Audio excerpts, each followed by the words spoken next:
Good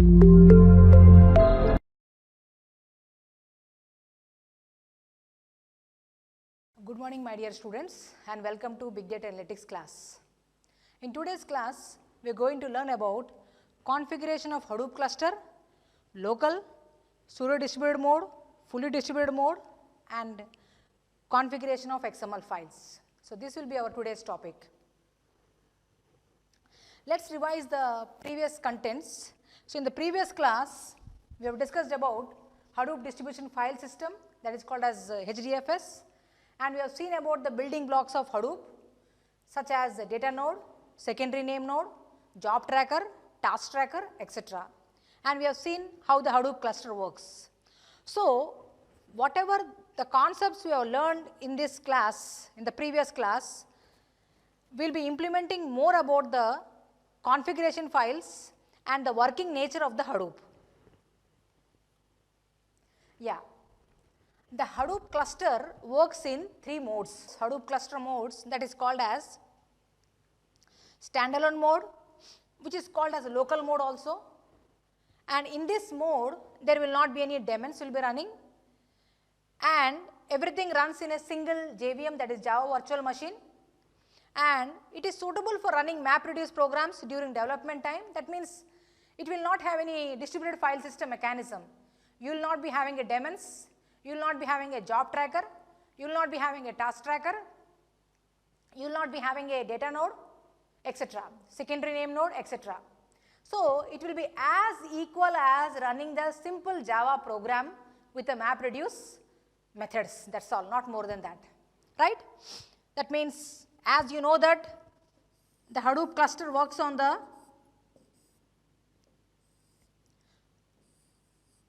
master slave architecture. So, these are my slaves I am drawing, where we have a data node and we have a task tracker, we have a data node,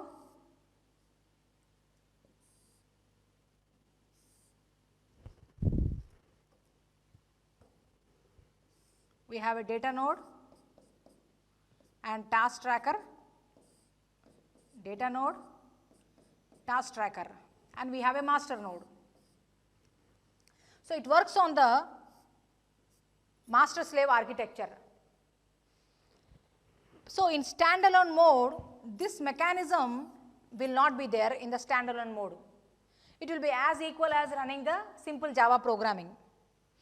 With respect to the pseudo-distributed mode, what is pseudo-distributed mode is, in pseudo-distributed mode, Hadoop daemons will be running on the local machine. That means, when I will be teaching the class on my laptop, I have installed Hadoop software.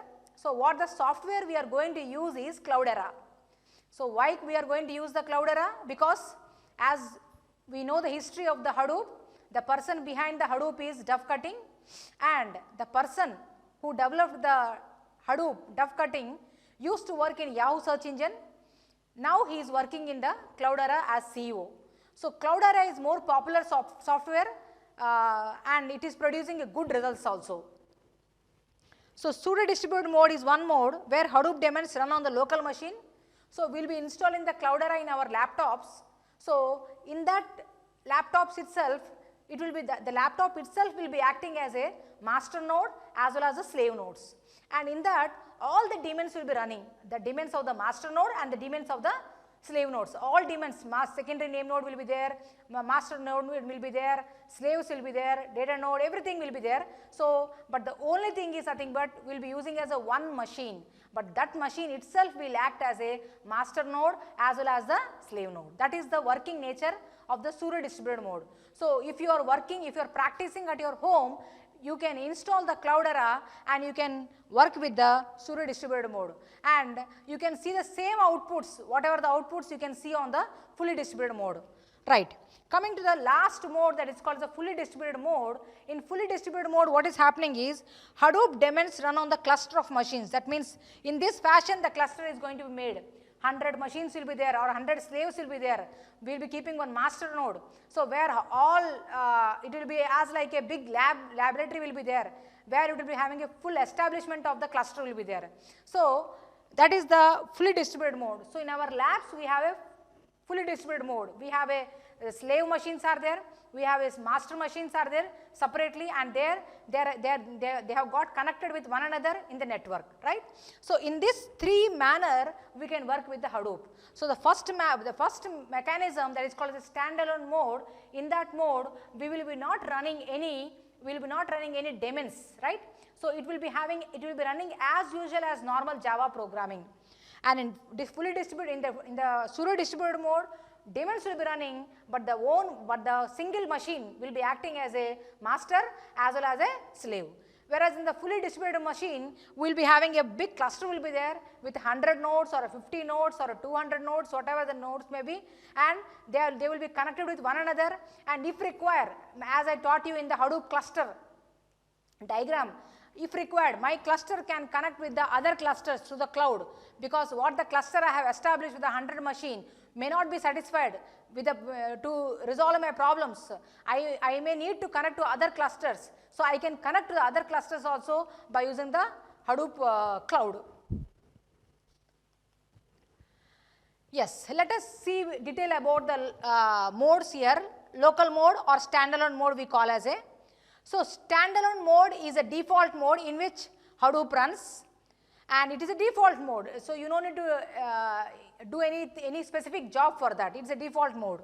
And standalone mode is mainly used for debugging, where you don't require or don't have a facility or function of Hadoop distributed file system, that is called HDFS will not be there, distributed file system will not be there.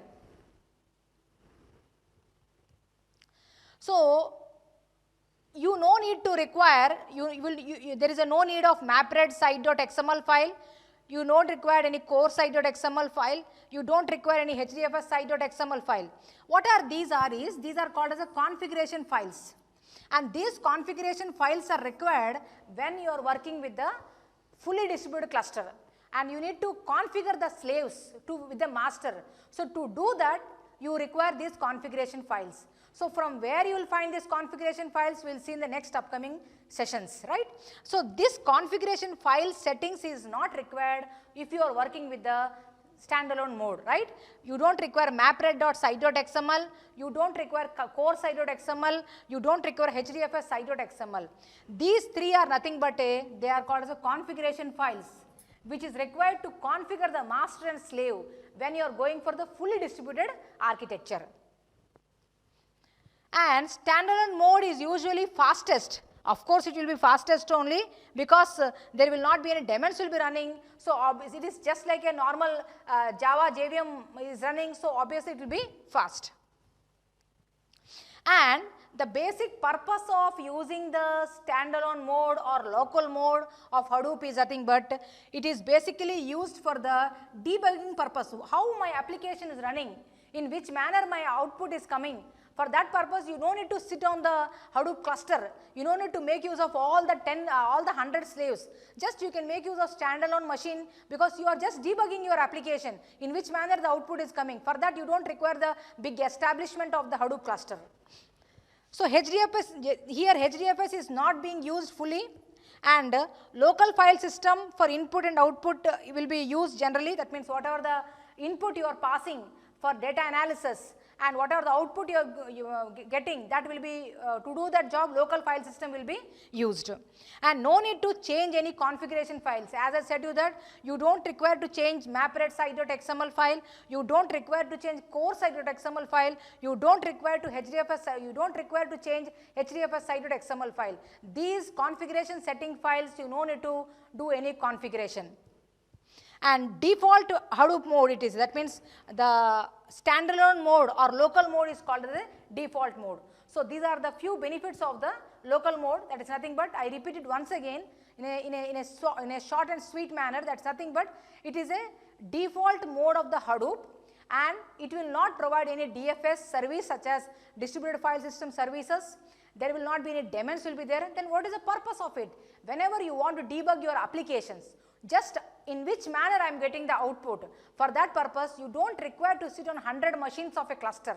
So, just simply you can make use of local mode or standalone mode. Next, we will go with the in detail concept of pseudo-distributed mode. What is a pseudo-distributed mode is? The pseudo-distributed mode is also known as a single node cluster. It is also known as a single node cluster. As I already told you that in one machine only, it will be a master as well as a slave both. That is why it is called as a single node cluster, where both name node and data node will reside on the same machine. That means on my laptop only, my laptop itself will act as a master, my laptop itself will act as a slave, and name nodes will be working, data node will be working on the same machine. Right. In distributed mode, all the Hadoop daemons will be running. That is the benefit here. In pseudo-distributed mode, whenever your application has been debugged in the standalone mode, I want to know in which manner it is working, then I can make use of pseudo-distributed mode, right? So, in the pseudo-distributed mode, all daemons will be running. That means there will be a daemon of data node, task tracker, all the daemons will be running, job tracker, etc. So, single node Hadoop deployment running on Hadoop is considered as a pseudo-distributed mode. That means whenever Hadoop is deployed on a single machine is called as a pseudo-distributed mode, and all masters, slaves, daemons will be running on it, and it is mainly used for testing purpose. As in the previous manner, how the application is giving the output, whereas in this manner also, in this pseudo-distributed mode also I am testing. That means if I am running the application by using the master-slave architecture, in which fashion I am going to get the output, I am going to see here also. And by default in pseudo-distributed mode, there will be only one replica, that is called as a replica factor will be only one block. So that if you want to change it, you can change it in the Hadoop cluster, in the fully distributed cluster you can make a change.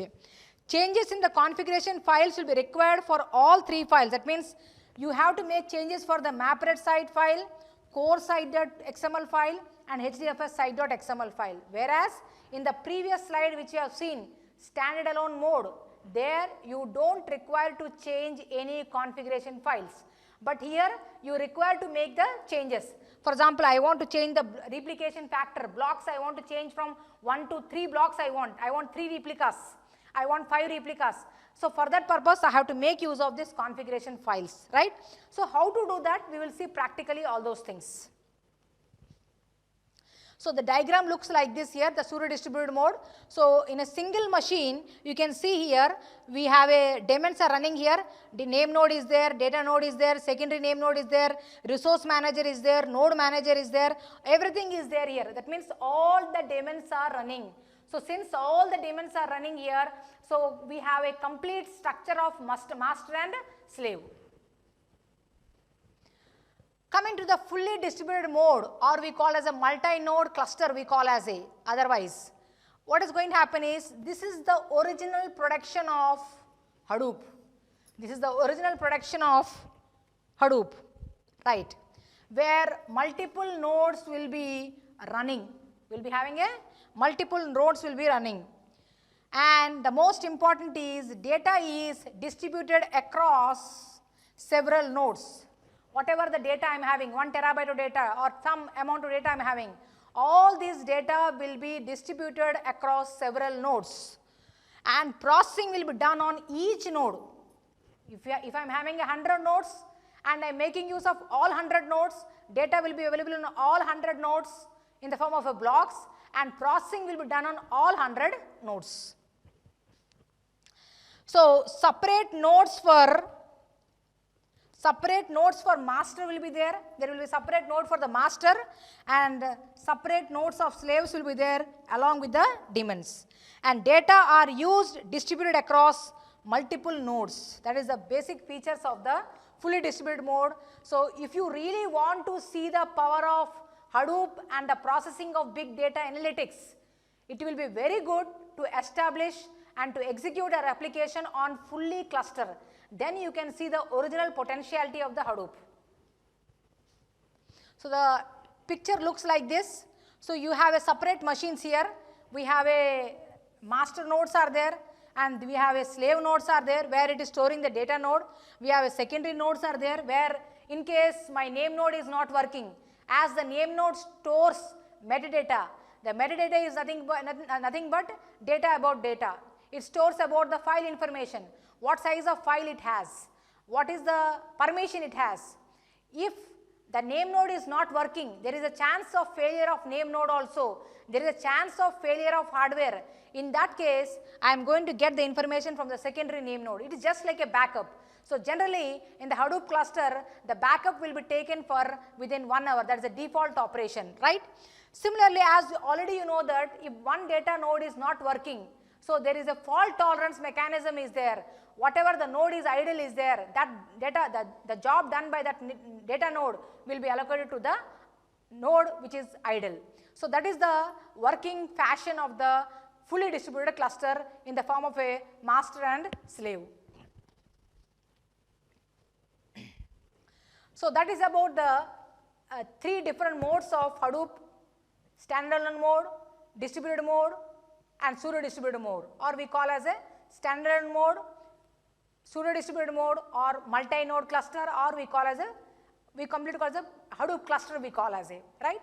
Now coming to the configuration files, why you require a configuration files is, as you have seen in the previous slides, whenever you are working on the pseudo-distributed mode, whenever you are working on the fully cluster, or whenever you are working on the multi-node cluster, you require to set the changes of the configuration files, because there will be, if I want to make a changes in the replicas, I am maintaining a replica in one block only in the pseudo-distributed mode, that is a by default operation.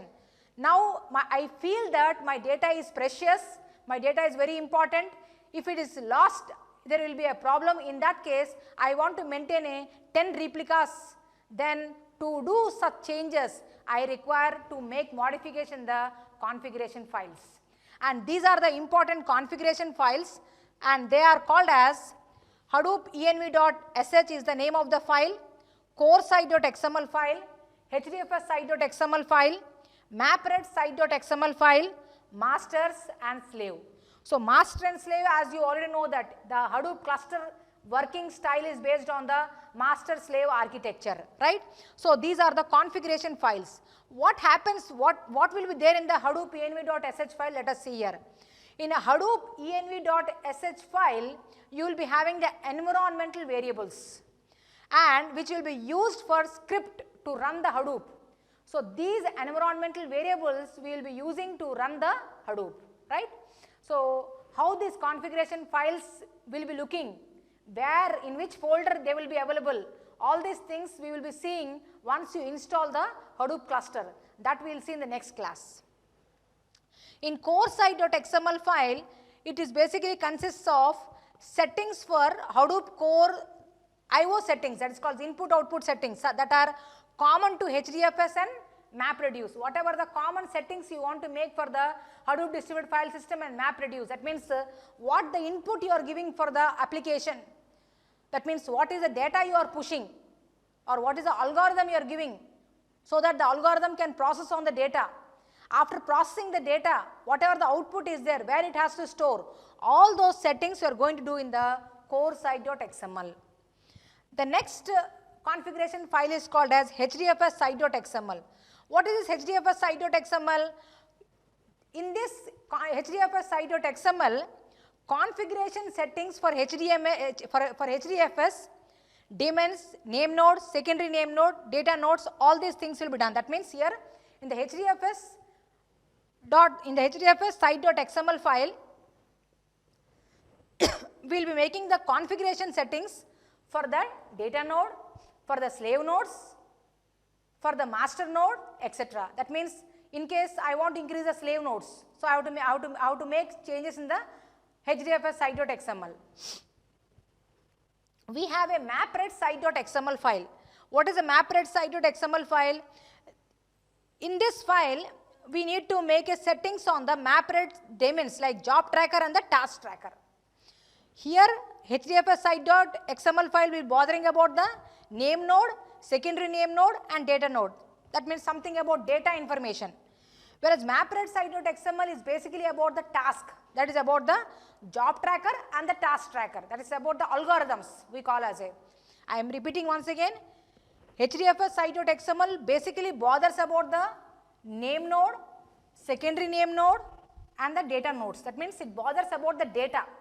Whatever the configuration I want to make changes in the Hadoop distributed file system. So we need to make changes in the HDFS site.xml. Whenever I want to make a changes in the algorithm part, then I have to go for the map-read site.xml file, where you will be working on the daemons called as a job tracker and the task tracker. Master will be, there will be only one master will be there, and it will be connected with the secondary name node. For every 1 hour there will backup will be taken place, and that is a by default operation. If you want to make changes like a half an hour or a half day, that is, you can do it in the masters.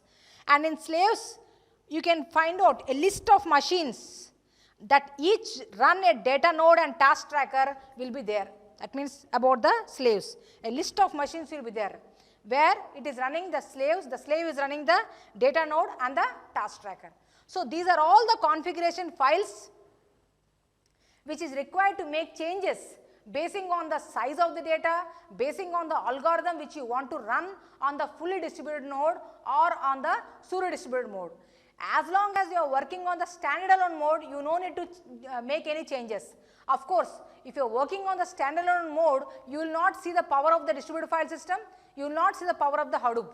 So that is why it will be very good if you can't establish the fully cluster. At least you can work with the pseudo-distributed mode. Make sure that you install the Cloudera in your machines and process it, right? And even though you are working with the pseudo-distributed mode, you need to make changes in the configuration files.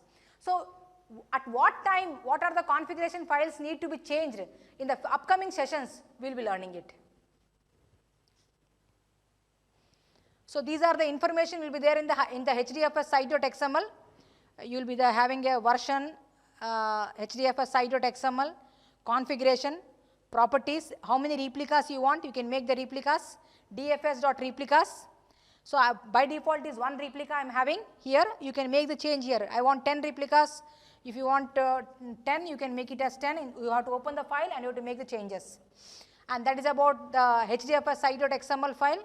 Course.xml file, wherever the information, this is the by default port you are going to get.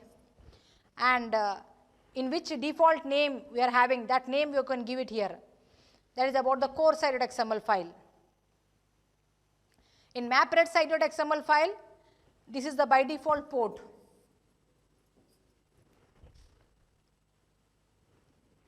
So when you run it, you can see the port. And if you want to make changes of all these ports and all, you can do it when you go for fully cluster.